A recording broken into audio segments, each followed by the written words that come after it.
Well,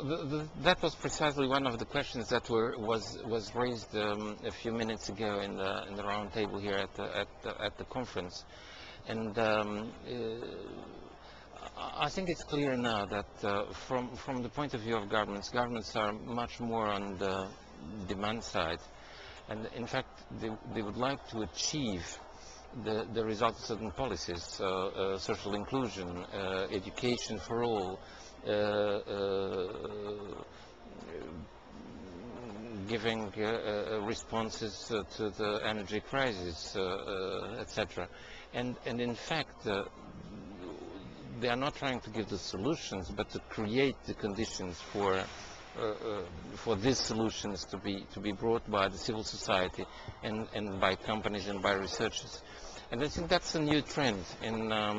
many people in different governments. Of course, it's a challenge,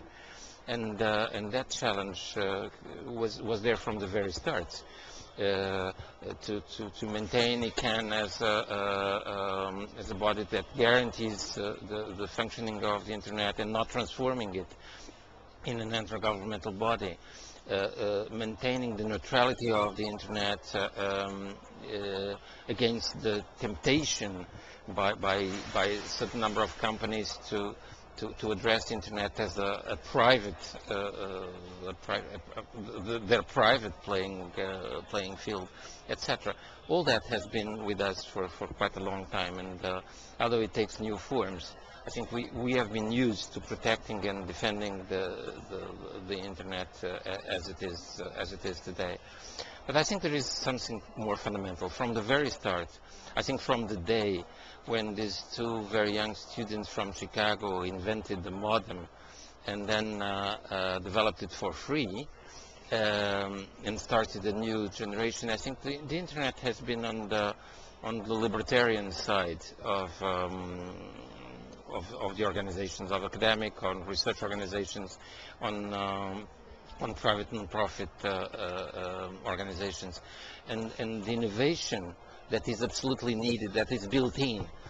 the possibility of the internet to continue to exist. That innovation is very much related to the fact that the internet is continuously linked to researchers, to the academia, to universities, and to generation after generation of students. On the other hand, I think it was shown from the work of many private non-profit organizations that although they cannot rely upon the capital market, they can rely upon the human capital extensively, much more than companies, for instance, but more or less as universities and other organizations do. And that's because an educated, technically educated, and in general educated society generates lots of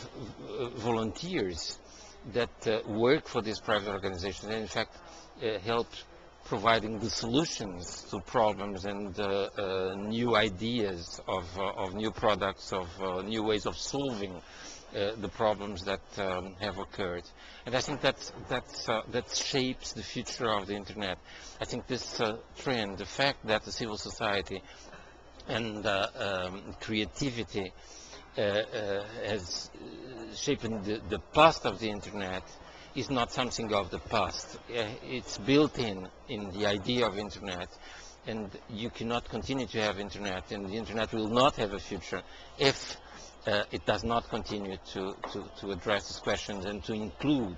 thousands of people, in fact hundreds of thousands of people across the world, who contribute to novel solutions for the internet day after day.